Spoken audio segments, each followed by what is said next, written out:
வணக்கம். தனுசு ராசிக்கு 2026ஆம் ஆண்டு எப்படிப்பட்ட பலன்கள் தரும் அப்படின்னு பார்க்கலாம். தனுசு ராசி அப்படின்னு எடுத்துட்டா இந்த 2026ஆம் ஆண்டு ரொம்ப மிக அருமையா பிரமாதமா இருக்கும் அப்படின்னு நம்ம சொல்லலாம். ஏன் அப்படின்னு பார்த்தீங்கன்னா 7ஆம் இடத்துல குரு பகவான் இருக்கார். 1 4 7 10 கேந்திரஸ்தானம் அப்படின்னு சொல்லுவோம். இந்த மாதிரி கேந்திரஸ்தானத்துல குரு பகவான் இருந்து தான் ராசியை வந்து 7ஆம் பார்வையா பார்க்குறார். அதாவது ரொம்ப அருமையா இருக்கும். நம்ம என்னென்ன நினைக்கிறோமோ அது எல்லாமே நடக்கக்கூடிய ஒரு காலம் அப்படின்னு சொல்லலாம். ஜூன் மாசத்துக்குள்ள நமக்கு வேணுங்கிறது எல்லாமே நடக்கும். நம்ம மனசுல நினைப்பதெல்லாம் நடக்கும். நம்ம ஒண்ணு என்னென்ன திட்டம், அதாவது நம்ம என்னென்ன மனசுக்கு நினைக்கிறோமோ எல்லாமே கிடைக்கும். ஆடம்பர பொருட்கள் கிடைக்கும். வீடு வண்டி வாகனங்கள் வாங்குறதுக்குண்டான அமைப்புகள்லாம் கண்டிப்பா இந்த ஜூன் மாசத்துக்கு வரைக்கும் தனுசு ராசிக்கு நல்லா இருக்கு.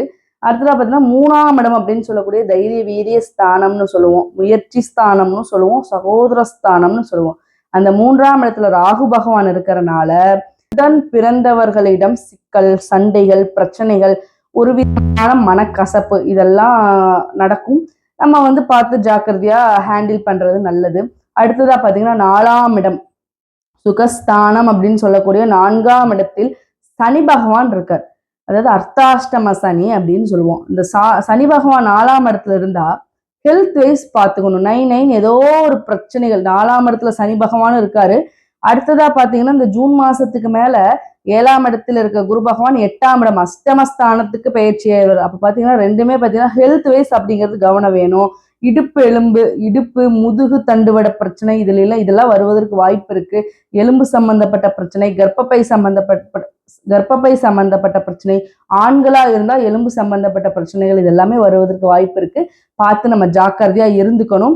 அடுத்ததா பாத்தீங்கன்னா ஏதோ ஒரு பெரிய இன்வெஸ்ட்மெண்ட் அப்படிங்கிறது ஒரு பெரிய கடன்குள்ள வந்து நம்ம மாட்டாம இருந்துக்கணும்.